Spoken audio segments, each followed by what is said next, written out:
아버지, 이 시간 저희들이 주님 앞에 나와서 말씀 듣고자 합니다.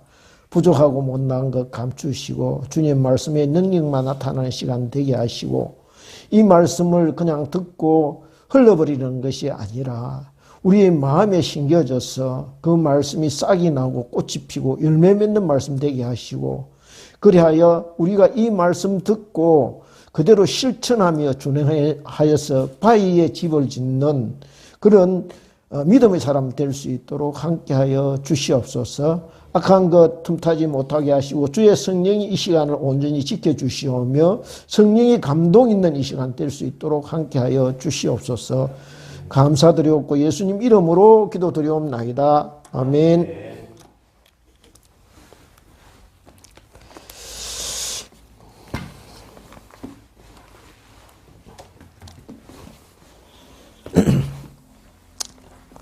예, 우리가 생각하고 있는 것 중에, 잘못 생각하고 있는 것 중에 하나는요, 하나님이 사람들이 일을 맡아서 이렇게 일을 시작할 때에 그 시작하는 순간부터 하나님의 도우심을 입어서 그저 순풍에 돛단 듯이 그렇게 일사천리로 그 일을 잘 해나가게 될 것이다. 감당하게 될 것이다.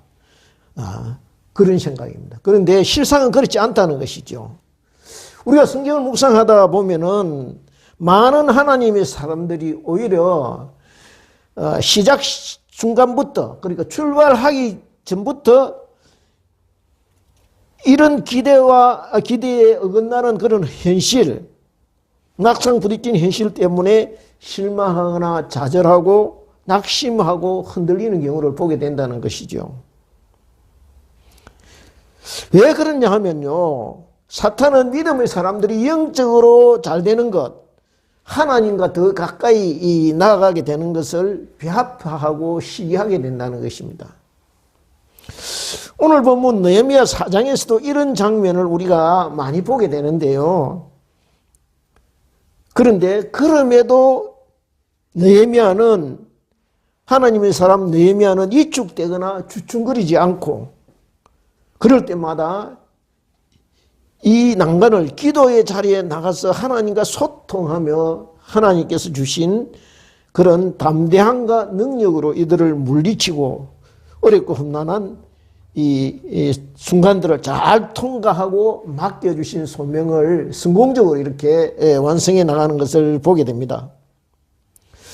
그렇습니다. 저나 여러분이나 모두가 다 우리 인생길에는요, 오르막길이 있고 내리막길이 있습니다. 하나님의 일이라고 해서 언제까지나 순탄하지만은 않는다는 것입니다. 잘 나가다가 어떤 때는 예상치 않는 복병을 만나서 헤맬 때도 있고, 때로는 절벽에서 오도 가도 못하고 이렇게 전전긍긍할 때가 있다는 것이죠. 그렇다면 이런 위기를 만나게 될 때마다 우리는 어떻게 그 장벽을 돌파해야 될 것인가? 오늘 저와 여러분은 우리에게 주시는 이 복문을 통하여 성령께서 주시는 교훈을 다 같이 듣고자 합니다. 다 같이 4장 1절을 같이 합독하겠습니다. 시작. 산발랏이 우리가 성을 건축한다 함을 듣고 크게 분노하여 유다 사람들을 비웃으며, 이렇게 되어 있습니다. 그죠? 여기에 산발랏이라는 이름이 등장합니다. 그가 누구인가 하면요, 사마리아 총독입니다. 그러니까 느헤미야가 총독으로, 남유다의 총독으로 부임해 오기 전에 이 사람이 남유다와 사마리아를 총괄해서 통합해서 다스리고 있었던 인물이죠. 그런데 어느 날 갑자기 이 바사의 아닥사스다 왕이 칙령을 내려서 남유다 총독으로 느헤미야를 찍어서 이렇게 내려보낸 것입니다. 산발랏 입장에서 보면요, 자기 관할 구역이 반으로 이렇게 줄어들게 되었습니다. 그죠? 정치적인 영향력이 그만큼 자기 권한이 이제 축소하게 된 것이죠. 그러니까 느헤미야를 좋게 생각할 리가 만무합니다. 자기 영역이 그만큼 줄어들었으니까. 게다가 자기가 보기에 느헤미야 어떤 사람이냐 하면은 낙하산 타고 내려온 사람입니다. 그죠? 왕이 바로 찍어서 낙하산 타고 내려온 사람이기 때문에 왕이 그때서 모시며 술 맡은 가는이라고 되어 있습니다. 술 맡은 가는이라 하면 요즘이라 하면은 우리가 흔히 말하는 문고리 세력입니다. 그죠? 왕이 그때서 왕을 잘 이렇게 신기를 살피고 또 자문도 하는 그런 완전 총애를 받고 있는 그런 사람입니다. 이런 그가 왕에게 직접 부탁해서 유다 총독으로 좀 가게 해 주십시오라고 부탁을 해서 내려왔으니 일반 관료들이나 주위 사람들이 보기에는요, 영 못 마땅한 것입니다. 사정이 그러하니까 아닥사스다 왕이 설사 칙령을 내려서 느헤미야를 도와주려고 그렇게 명령을 한들 선뜻 마음이 나서서 도와주겠느냐는 것입니다. 아마 속으로 부글부글 끓었을 겁니다. 그죠? 여러 가지로 못마땅했을 것입니다. 그래서 어리 잘 때나 봐라. 네가 언제까지 그 자리에 있나 보자 하면서 틀림없이 배합했을 것이라는 것이죠. 2절에 그 상황이 나와 있습니다. 2절을 우리가 한번 볼까요? 2절 같이 읽겠습니다. 시작. 자기 형제들과 사마리아 군대 앞에서 일러 말하되 이 미약한 유다 사람들이 하는 일이 무엇인가? 스스로 견고하게 하려는가? 제사를 드리려는가? 하루에 일을 마치려는가? 불난 돌을 흙 무더기에서 다시 일으키려 하는가? 그렇습니다. 도대체 이 사람들이 지금 영 엉뚱한 일을 벌이고 있는데 도대체 무슨 의도를 가지고 성벽 재건 공사를 하는지 종잡을 수가 없다 이렇게 생각하고 있다는 것입니다. 그 속내를 알 수 없다는 것이죠. 그렇지 않습니까? 산발랏이 보기에요. 지금 남유다나 사마리아는 모두 식민지 백성입니다. 그죠? 따지고 보면 사마리아나 남유다나 모두 페르시아 백성입니다. 외적이 쳐들어온 것도 아니고 예루살렘 성이 지금 다른 국가 공격을 받을 그런 위험이 있는 것도 아닌데 새삼스럽게요. 무너져서 한 120, 30년 된 그런 성벽을 지금 와서 쌓는다고 하니까 도대체 그 이유가 무엇이냐는 것이죠. 저들이 무슨 꿍꿍이 속으로 이런 일을 벌이는지 모르겠다는 것입니다. 그래서 여러 가지 추측을 해봅니다. 뭐라고 합니까? 스스로 견고하게 하는가? 야, 이걸 성을 쌓아서 우리 이제 진짜 어디 힘을 한번 이렇게 결집해보자. 그런 생각을 갖고 있는가? 그리고 이어서 제사를 드리려는가? 무슨 말이냐 하면 하나님께 제사를 드림으로 해서 예배를 이렇게 바로 드림으로 해서 스스로 강해지려고 하는가? 그 옛날처럼 하나님을 의지함으로 해서 강해질 수 있다고 아직도 생각하고 있는 것인가? 그 말입니다. 그러니 자기가 보기에 유대 백성들이 지금 착각에 빠져 있다는 것입니다. 저들이 열심히 무엇 한다고 하지만 그것은 어림없는 일이다라고 생각하고 있다는 것이죠. 왜요? 유다 사람들에게 그런 힘과 능력이 자기가 보기에는 없다는 것입니다. 그래서 어떻게 합니까? 하루에 일을 마치려는가 하고 반문하고 있는 것입니다. 저러다가 말겠지, 포기하겠지라고 생각하고 있다는 것이죠. 왜 그렇습니까? 불탄 돌을 흙 무더기에서 다시 일으키려는가? 불에 타서 다 지금 무너졌는데 그걸 지금 다시 일으키는 영 이게 아니다 이러는 거예요. 왜냐하면요, 축성을 하려면 어떻게 해야 됩니까? 저 멀리서 단단한 돌을 이렇게 떠와가지고 그 돌을 깎아서 돌과 돌이 야무지게 맞물려서 무너지지 않도록 그렇게 튼튼히 쌓아야 하는데 그렇지 않고 그냥 불탄 돌을 그대로 무너진 돌을 끄집어내서 다시 쌓는 것을 보니 그것은 성을 지키겠다는 수비용이 아니라 그냥 무너진 틈을 메우겠다는 그런 의도라는 거예요. 그 정도의. 그러니까 그거는 이것도 저것도 아니라는 것이죠. 그렇습니다. 그런데 이것은요, 외적을 물리치기 위한 용도가 아니라는 것이죠. 왜냐하면 성쌍릉 곡식가 뒤에 보면 알겠지만 52일 만에 끝이 납니다. 이것은 느헤미야 공법이라고 오늘날도 쓰듯이 고속도로 구간을 이렇게 외주를 줄 때 뭐 어느 기업 A 기업은 서울에서 대전까지, 어느 기업은 대전에서 뭐 어디까지, 뭐 저 밑에 어디입니까? 뭐 대전 밑에 뭐 경주까지 이런 식으로 구간을 떼주듯이 이렇게 할당을 했기 때문에 그렇기도 하지만 있는 자재를 최소한 활용했기 때문에 그렇게 빨리 끝날 수 있었던 것이죠. 그런데 만약 그렇게 하지 않고 쇄도로 깎아서 이렇게 빈틈이 없도록 이렇게 지었다면은 어떻게 짧은 공사가, 짧은 시일에 그 공사가 마무리될 수 있었겠냐는 것이죠. 그래서 이 성벽 공사 재건의 진짜 목적은 따로 있었다는 것이죠.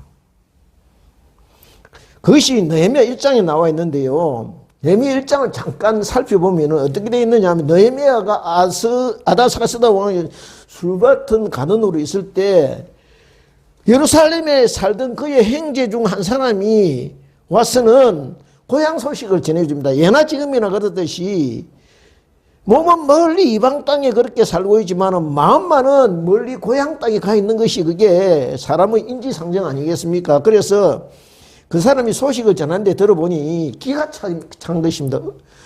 어떤 것이냐 하면은 자기들처럼 이렇게 끌려오지 않고 그것에 남아있던 사람도 큰 농력을 당하고 수치를 당하고 환난을 그렇게 당했다는 것이죠. 그리고 예루살렘 성은요 허물어지고 지금 황폐되고 성문은 전부 다 불타서 지금 엉망이 되어 있다는 것입니다. 도시 전체가 완전 폐허가 되어 있다는 것이죠.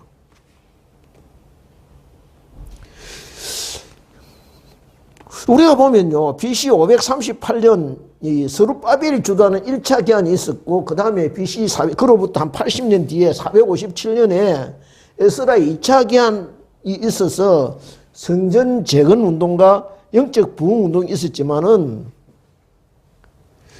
그럼에도 불구하고 그것이 그런 개혁적인 움직임이 성전 안에만 머무르고 있었지 예루살렘을 벗어나 전 지역으로 확대되지는 못하였다는 것입니다. 그래서 예루살렘 성과 성문은 여전히 불탄 채로 폐허 속에 있었다는 거예요. 그러니까 한 100 몇 년입니까? 440년까지니까 망한 지 580년, 한 140년 동안 그냥 방치되어 있었다는 거예요. 이 소식을 듣고 하나님 사람 느헤미야가 어떻게 합니까? 행동하게 됩니다. 그렇습니다. 하나님의 사람은요 소식을 듣고 그냥 가만히 앉아있는 사람이 아니라 듣고서 일어서는 사람을 하나님께서 쓰신다는 거예요. 그 사람을 하나님께서 자기 일을 맡기실 사람으로 찍으신다는 것입니다. 그렇게 마음을 감동시키셔서 어떻게 해요? 기도하게 하시고 맡은 일을 감당하게 하신다는 거예요. 그렇습니다. 저와 여러분이요 어떤 소식을 들을 때 마음에 부담이 있습니까?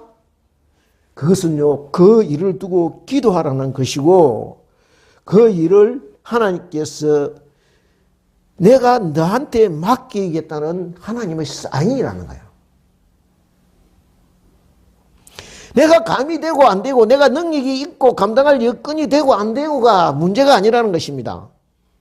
하나님께서 내 마음을 움직이기 시작하셨다는 거예요. 그래서요 똑같은 소식을 똑같은 자리에서 같이 들어도 반응이 다르게 나타난다는 거예요. 이 소식을 듣고 느헤미야가 기도하기 시작합니다. 그리고 443년 에스라의 개혁으로부터 14년 지난 뒤에 고향으로 돌아와 성벽 재건 운동을 시작하게 된 것입니다. 그렇다면 그가 정작 의도한 이 성벽 재건의 깊은 뜻은 어디에 있었을까요? 그것은요 이미 250년 전에 이사야 선지자가 예언한 바대로 이스라엘 백성이 하나님께 버려진 백성, 망해서 사라진 백성이 아니라, 지리멸렬한 백성이 아니라 하나님의 자비하심과 긍휼을 입어서 다시 회복되고 다시 일어서게 된 약속의 백성임을 잊지 말자는 겁니다. 그 소망을 믿고 지금 같이 일어서자는 것입니다. 즉 성벽재건이라는 공동체 전체의 상징적인 어떤 토목 공사를 통하여 하나님 안에서 함께 다시 거룩한 공동체로 태어나고 새 출발을 해보자고 건면하고 있는 것입니다. 그런데 이런 큰 뜻을 가지고 시작하라 하면요, 꼭 어디선가 초를 치고 해방을 놓는 그런 세력이 나타나기 마련입니다. 3절을 같이 읽겠습니다. 3절, 4장 3절을 같이 시작. 암몬 사람 도비아는 곁에 있다가 이르되 그들이 건축하는 돌 성벽은 여호가 올라가도 곧 무너지리라 하더라. 그렇습니다. 그러니까 세상 사람들은요, 우리가 볼 때 옛날 그런 말이 있지 않습니까? 봉황의 뜻을 연작이 어떻게 알리요? 큰 봉황의 뜻을 참새나 이런 것들이 모른다는 거예요, 이게. 하나님 믿지 않는 사람들은요, 생각하는 것이 항상 세상적이고 얇습니다. 그죠? 영적이지는 못해요. 깊지가 못해. 그래서 눈에 보이는 것만 보고 짧은 자기 지식과 경륜만 가지고 말한다는 거예요. 그럴 때는 믿음의 사람들은요, 그 말을 들어도 그렇거니 하고 마음에 담아두지를 않는다는 거예요. 여기에 너희에도 일절 대꾸를 하지 않습니다. 대신에요, 그는 기도합니다. 그렇습니다요. 마음에 담아두면 그게 걸림돌이 된다는 거예요. 믿음의 사람들한테 그 말이 걸림돌이 된다는 거예요, 그냥. 우리가요, 가치 없는 것을 바구니에 담아 보관하지 않듯이 말도 마찬가지라는 거예요. 버릴 것은 그냥 버려버리라는 거예요. 대신 기도하면서 하나님께 그 말에 대한 책임을 맡겨버리면 된다는 거예요. 하나님께서 그들이 한 말을 저울에 달아서 책임을 물으시도록 그냥 임해버리면 된다는 거예요. 그리고 나머지는요, 맡은 일에 전심을 다하면 된다는 것입니다. 그들이 정작 노리는 의도가 무엇이겠습니까? 느헤미야가 자기 일에 집중하지 못하도록 여론을 분열시키고 마음을 흐트려 놓으려 한다는 거예요. 그런데 이런 방해 공작에도요, 개의치 않고 기도에 집중했더니 4절을 보십시오. 4절을 같이 읽겠습니다. 시작. 우리 하나님이여 들으시옵소서. 우리가 업신여김을 당하나이다. 원하건대 그들이 욕하는 것을 자기들의 머리에 돌리사 노략거리가 되어 이방에 사로잡히게 하시고. 이렇게 이제 기도합니다. 5절도 그렇게 기도하고 기도가 쭉 이어져 6절을 같이 읽겠습니다. 시작. 이에 우리가 성을 건축하여 전부가 연결되고 높이가 절반에 이르렀으니 이는 백성이 마음들여 일을 하였음이니라. 뭐라고요? 우리가 성을 건축하여 전부가 어떻게 이때 그냥 이렇게 회파대에서 연결되고 그 다음에 높이가 한 절반 정도, 공정이 한 50% 정도 지금 진행이 되었다는 거죠. 개의치 않고, 그 말에 개의치 않고 이렇게 계속 했더니 높이가 절반에 이르렀으니 이는 백성이 어떻게 마음들여 일을 하였습니다. 이렇게 되어 있습니다. 그렇습니다. 느헤미야가 어떤 말에도 흔들리지 않고 꿋꿋이 서 있었더니 백성들이 전부 하나 되어 마음을 들여서 일을 하였다고 그렇게 되어 있습니다. 내가 마음을 들이면요, 다른 사람도 같이 마음을 들여서 함께 하게 된다는 것이죠. 마음을 들이면요, 같은 일도 가벼워지는 법입니다. 같은 일도 기쁘고 즐겁게 감당하게 된다는 것이죠. 그렇습니다. 우리의 마음이 어디에 가 있는가가 굉장히 중요합니다. 그래서 내 보물이 있는 곳에 마음이 가 있다고 했습니다. 무엇이 우리의 보물입니까? 우리의 자랑이 무엇이 우리의 자랑입니까? 예수 그리스도가 우리의 자랑이고 보물이고 또 우리의 기쁨이기를 소원합니다. 예수 그리스도가 우리의 모든 것이 되기를 쏩니다. 그러면 그렇게 될 때 어떻게 됩니까? 모든 것이 수월해지고 가뿐해지고 즐겁고 행복해진다는 거예요. 그러면 비록 어렵고 힘들던 일이 주님이 맡기신 그 일도 무거운 짐이 아니라 훨씬 가벼워지고 기쁨으로 감당하게 된다는 것이죠. 이제 7절을 같이 보겠습니다. 7절 건너뛰어서 7절을 같이 읽겠습니다. 7절 같이 시작. 산발락과 도비아와 아라비아 사람들과 암몬 사람들과 아스돗 사람들이 예루살렘 성이 중수되어 그 허물어진 틈이 메꿔져 간다 함을 듣고 심히 분노하여 그렇게 다 함께 깨하기를 예루살렘으로 가서 치고 그것을 요란하게 하자 하기로 이렇게 되어 있습니다. 그죠? 이 상황을요, 한쪽으로만 보면 첩첩산중이, 왜냐하면요, 한번 보십시오. 산발락과 도비아는요, 북쪽 사마리아 사람들입니다. 그리고 아라비아 사람들은 남쪽 사람들입니다. 암몬은 동쪽, 아스돗은 서쪽입니다. 그러니까 사방팔방이 모두 이게 우리를 방해하고 이렇게 우리를 공격하는 그런 사람들로 쌓여 있다는 것입니다. 큰일 나지 않았습니까? 어느 한 군데도 호의적인 우리 편이 없다는 것이죠. 모두가 우리를 넘보고 있습니다. 그런데요, 중요한 것은 무엇이냐면 하늘의 하나님이 우리 편 되신다는 것입니다. 그것을 느헤미야가 굳게 믿고 있다는 것이죠. 비록 사면초가 이렇게 신세에 놓여 있지만은 하나님이 우리 편 되시면 아무도 우리를 함부로 건드리지 못할 것이라는 믿음을 가지고 있다는 거예요. 그렇습니다.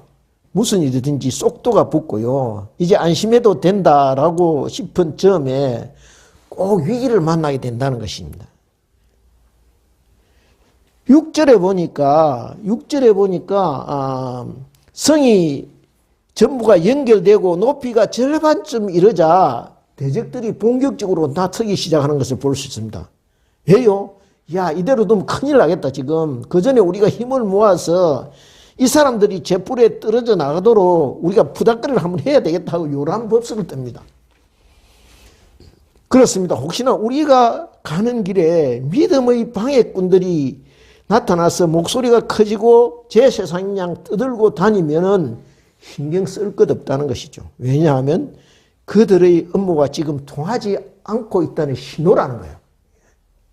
그러니까 그들의 말에 신경 쓸 필요가 없다는 것이죠.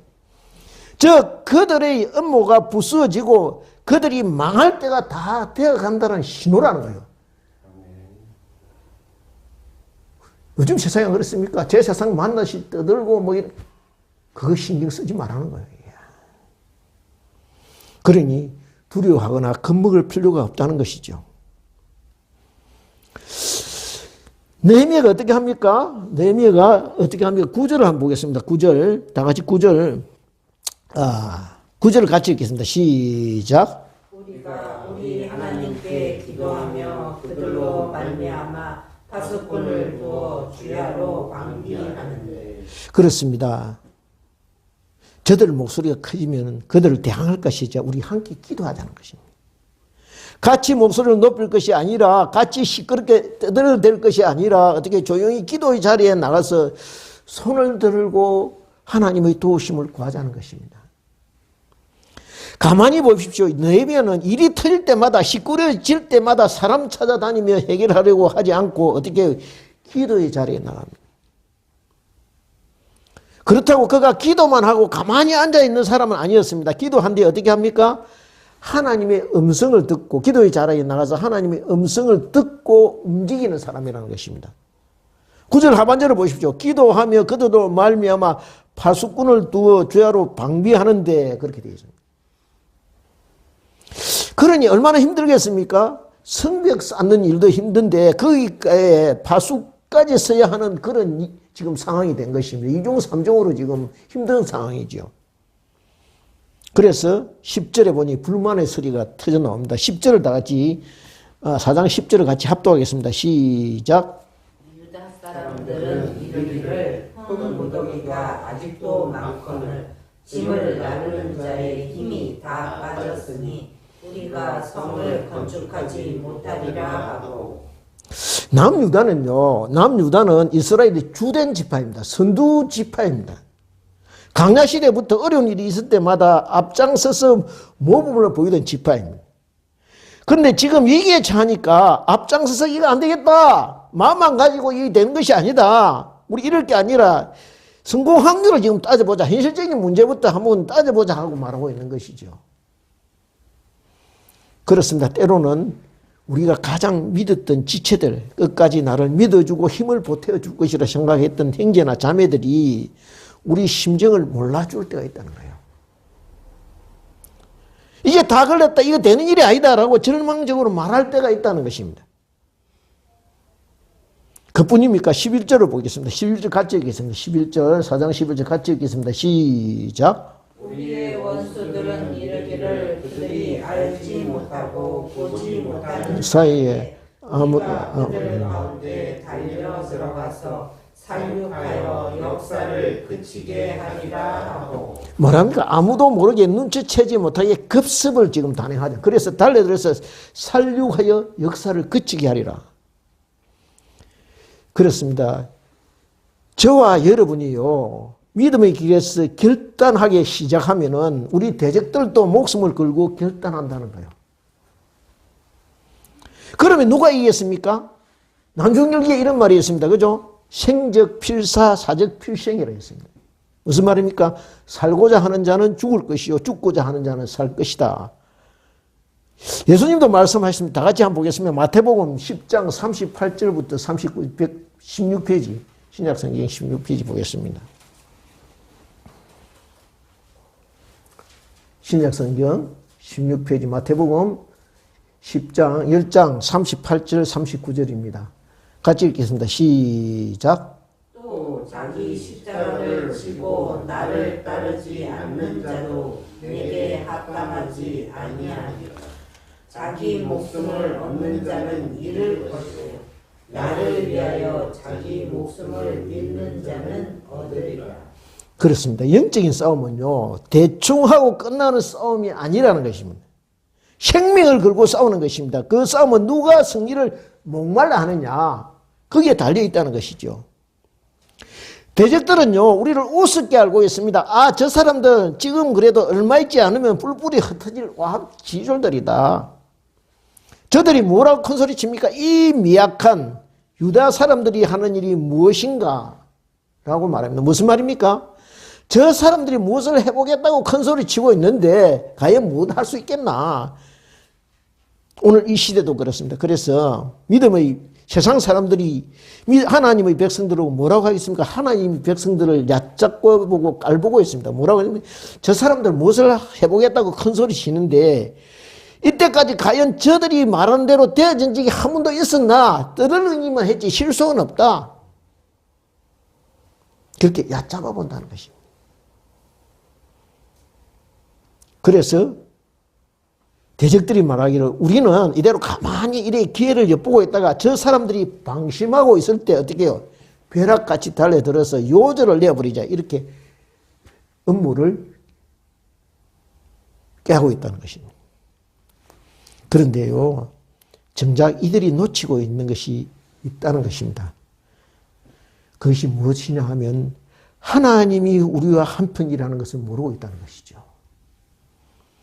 세상적인 조건만 보면요, 안 되는 싸움입니다. 이 싸움은. 저들은 군대를 동원할 수 있는 사람들. 사마리아 군대에 수비대가 있었습니다. 조직적입니다. 시스템을 가지고 있습니다. 훈련된 사람들입니다. 그런데 반면에 느헤미야 진영은 어떠하느냐? 그야말로 오합지졸들입니다. 노비부터 시작해서 방백, 민장, 그 다음에 제사장, 레위인, 하나님의 전에 나무 패고 물깃던 너디님 사람들, 온갖 계층의 사람들이 다 모여 있습니다. 하나 될 수 있는 동질성을 찾아볼 수 없는 그런 집단입니다. 그런 가운데 이들을 하나로 묶어줄 수 있는 것이 있다면 그것은요, 한 가지뿐이, 그것이 뭐냐 하면 하나님의 약속이라는 거예요. 이스라엘을 다시 살려주시겠다는 약속의 말씀이 있다는 그것뿐이라는 거예요. 지금 느헤미야가 붙들고 있는 것이 무엇입니까? 다른 거 다 제쳐놓고 그 약속 붙들고요, 기도하고 그 약속 붙들고 백성들 격려하고 그 약속 붙들고 버티고 서 있다는 거예요. 그렇다면 저와 여러분은 어떠하느냐? 여기에 이렇게 묻고 있는 것입니다. 우리가 여기 본문에 나오는 것처럼 이 상황에 어려움에 처하게 될 때, 난간에 봉착하게 될 때 무엇으로 버티며 인내하느냐는 거예요. 세상 살아온 경륜과 경험으로 그렇게 버팁니까? 아니면 이때까 쌓아놓은 스펙이나 인맥 동원해서 해결하랍니까? 아니면 이것도 저것도 아니면 그동안 모아놓은 돈의 힘을 빌려볼 생각을 가지고 계십니까? 무엇으로 이거를 위기가 닥쳐올 때 무엇으로 해결하려 하느냐는 거예요. 바라옵기는 예수 그리스도가 저와 여러분의 유일한 소망이 되시기를 소원합니다. 이 몸의 소망 무언가? 이 몸의 소망 무언가? 우리 주 예수뿐일세. 우리 주 예수밖에는 믿으리 아주 없도다. 굳건한 반석이시니 그 위에 내가 서리라. 그 위에 내가 서리라. 그 위에 내가 서리라. 약속. 세월 지나갈수록요, 의지할 것 더 많이 생깁니다. 그죠? 바라옵기는 예수님 의지하고 예수님 바라는 여러분들 되시기를 소원합니다. 저와 여러분 되기를 소원합니다. 왜요? 왜 예수님 의지해야 됩니까? 예수님이 저 여러분에게 약속하셨기 때문입니다. 어떻게 해요? 내가 세상 끝날까지 너희와 함께 있겠다. 그렇게 약속하셨기 때문에. 이제 다 같이요, 느헤미야가 붙던 그 약속의 말씀을 같이 찾아보겠습니다. 다 같이 이사야 43장 18절부터 21절 말씀입니다. 129약 성경 1020페이지입니다. 1020페이지. 구약 성경 1020페이지 이사야 43장 18절부터 이사야 43장 같이 한번 볼까요?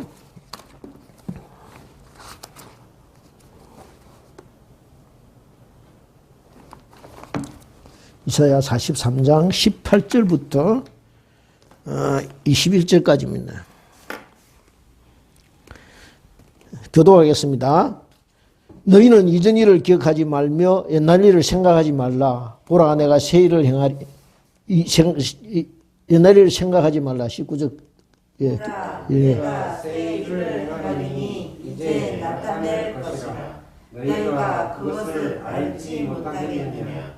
반드시 내가 광야에 길을 사막에 강을 내리니 장차 들 짐승 곧 성냥이와 타조도 나를 존경할 것은 내가 강야의 물을 사막의 강들을 내어 내 백성 내가 택한 자에게 마시게 할 것임이라. 같이 읽겠습니다.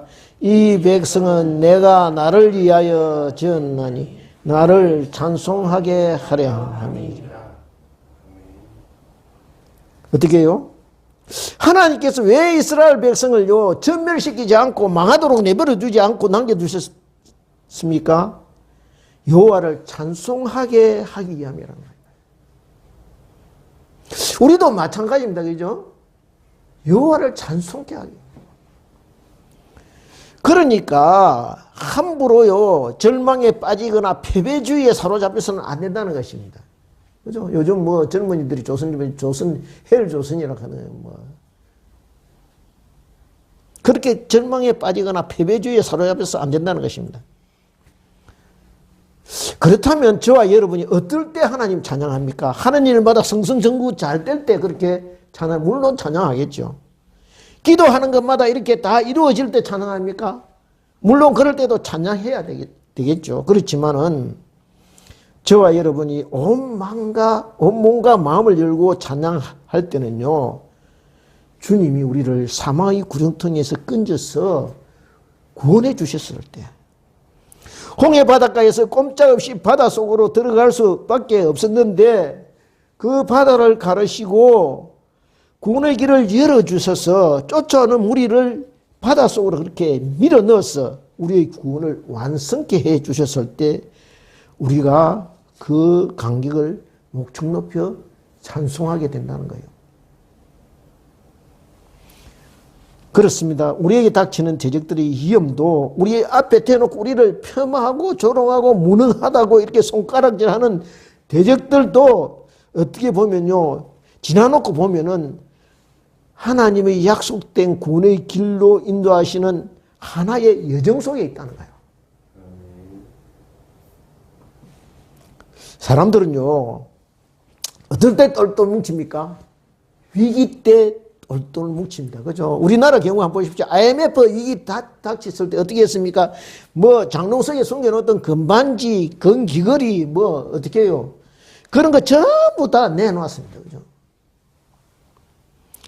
태양기름 유출 사고 났을 때 시커멓게 해안이 기름으로 뒤덮이지 어떻게 했습니까? 너도 나도 기름걸레 들고 딱 걸어갔습니다.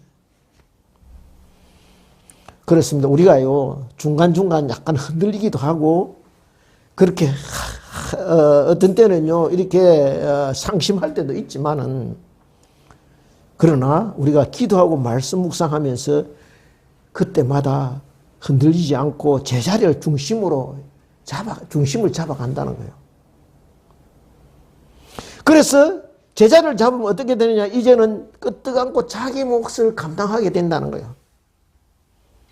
하나님은 그렇게 해서 무너진 성벽까지 항폐해진 우리 대한민국이라는 공동체를, 하나님의 교회 공동체를 하나로 연결하시고 대적들이 더 이상 틈타지 못하도록 다듬어 가려는 뜻을 가지고 계신 줄 믿습니다. 그러니까 걱정할 거 없다는 거예요. 우리가 뭐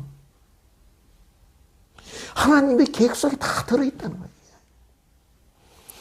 그런데 그러려면 저와 여러분이 두 가지 유념해야 할 사항이 있다는 거예요. 다 같이 오늘 말씀 맨 끝부분 20장, 그러니까 본문 느헤미야 4장 20장 4장 20절부터 23절까지를 같이 보겠습니다. 4장 20절 같이 읽겠습니다. 시작. 너희는 어디서든지 나팔 소리를 듣거든 그리로 모여서 우리에게로 나아오라. 우리 하나님이 우리를 위하여 싸우시리라 하였느니라. 너희는 어떻게 해요? 나팔 소리를 듣거든 그리로 모여서 우리에게로 나오라 그랬습니다. 그러니까 나팔 소리를 놓치지 않도록 항상 영적인 귀가 열려 있어야 된다는 거예요. 영적인 말씀에 대한 귀가 열려 있어야 된다. 그래야 어떻게 해요? 두려움을 떨쳐버릴 수가 있다는 거죠. 왜요? 하나님이 우리를 위해서 싸우시리라는 것을 믿기 때문에 두려움에 우리가 사로잡히지 않을 수 있다는 거예요. 영적으로 열려 있어요. 그 다음 이제 21절 보겠습니다. 21절 같이 읽겠습니다. 시작. 우리가 이같이 봉사하는데 무리의 절반은 동틀 때부터 별이 나기까지 창을 잡았으며 22절. 그때 내가 또 백성에게 말하기를 사람마다 그 종자와 함께 예루살렘 안에서 잘 지니 밤에는 우리를 위하여 파수하겠고 낮에는 일하리라 하고 23절 같이 읽겠습니다. 시작. 너나 내 형제들이나 종자들이나 나를 따라 파수하는 사람들이나 우리가 다 우리의 옷을 벗지 아니하였으며 물을 기르러 갈 때에도 각각 병기를 잡았느니라. 무슨 말입니까? 군대로 치면요, 가포 비상 상태. 우리가 대포권 군대에 있을 때 보니까 대포권 뭐 투인가 그때 그 미루나무 도끼 사건 터졌을 때 그냥 뭐 옷 그대로 입고 잘 때도 군화 그대로 신고, 저도 요 휴가 나왔다가 대포콘도 떨어지고 후가 중간에 그냥 올라왔는데, 저는 뭐 아무 힘도 없고 이 총도 잘 쏠 줄 모르는데 그래도 그냥 있어서는 안 되겠더라고요. 그래서 뭐 겁도 없이 뭐 그냥 휴가 올라오라도 안 했는데 올라갔어요. 거기에 휴가 중간에 그냥 부대 복귀한 그런 일이 있었는데 뭐 천만 하나님께서 도우셔서 전쟁 그냥 쪽으로 이렇게 나가지는 않고 중간에 잘 마무리됐는데요. 이 가포 비상 상태로 지나게 했다는 것이, 그러니까 대적들이 언제 들어닥칠지 모르니까 지금 최대한 경계 태세를 갖춰서 무슨 일이 생기면 즉각 대처할 수 있도록 그렇게 준비하고 있어, 태세를 갖추고 있으라는 거예요. 경계가요, 가장 취약한 시간이 언제인 줄 아십니까? 새벽 미명입니다. 새벽입니다. 왜냐하면 그 시간은요, 날이 서서히 조금씩 동이 터오기 때문에 파수꾼들이요, 긴장이 해제됩니다. 그죠? 보초들이 그러니까 긴장이 해제되는 순간이라는 거예요. 이제 다 끝났다. 이런 시간에 들이닥친다는 거예요. 우리가 6.25 동맹이 언제 일어났느냐 하면 일요일 새벽 4시입니다. 4시. 사탄은 우리가 가장 취약한 시간에 기습을 단행한다는 것이죠. 이제 말씀을 마무리하겠습니다. 영적인 승리를 위해서는 우리가 언제나 잠들지 않고 깨어있는 사람이 되어야 한다는 것이죠. 뿐만 아니라 우리에게는 각자 모의 할당량이 있다는 거예요. 오늘 우리 대한민국의 영적인 상태가 마치 이렇게 예루살렘 성이 그 당시에 항폐한 것처럼 곳곳이 무너지고 구멍이 뚫리고 성은 불타고 이런 상태로 지금 항폐한 처지에 놓여 있다는 것입니다. 그래서 각자가 담당할 영적 구간이 있다는 것입니다. 영적 구간이 하나님께서 저와 여러분에게 맡겨주신 각자의 영적인 책임 구역이 있다는 것입니다. 어떻게 되겠습니까? 그래서 우리가 한 마음으로 자기에게 맡겨진 구역을 지키며 그 성벽을 보수해서 원래 상태로 돌려놓아야 한다는 것입니다. 그래서 그렇게 할 때 중심으로 마음을 들여서 그렇게 했더니 어떻게 됩니까? 옛날에 그 꿈꾸던 아름다운 시온 성벽, 시편에서 노래하던 그 요새 회복된 공동체, 거듭난 새로의 거듭난 공동체로, 거룩한 공동체로 다시 태어나게 된다는 것입니다. 바라옵기는 저와 여러분, 우리 모두를 위하여 싸우시는 여호와 하나님을 믿고 끝까지 믿고 신뢰하여서 언제나 깨어서 기도하며 수시수시 영적으로 무너진 그 구간들을 다시 우리가 손보고 보수하여서 우리에게 맡겨진 그런 영적인 구간을 마음을 다하여 지키는 충성된 하나님의 파수꾼들 다 되시기를 주님의 이름으로 축원드립니다. 기도드리겠습니다. 아버지 감사합니다. 우리에게 말씀 주셨습니다. 우리가 이 시대에 참 예루살렘 성처럼 영적인 우리 공동체의 성벽이 무너지고 성문이 불타고 항폐화되어 있습니다. 주님, 우리에게 말씀 주셨으니 이 말씀 듣고 우리가 그냥 듣기만 하는 자가 아니라 우리에게 할당된 구역이 어디인지 우리가 기도하면서 그 응답을 받게 하시고 그것을 중심으로 지키며 깨어지키며 보수하면서 다시 주님 옛날에 아름다운 영적인 그런 상태로 되돌려 놓는 회복하는 저희들 회복하는 데 밑거름이 될 수 있는 저희들 될 수 있도록 주님 우리와 함께 하시고 역사하여 주시옵소서. 감사드렸고 예수님 이름으로 기도드리옵나이다. 아멘.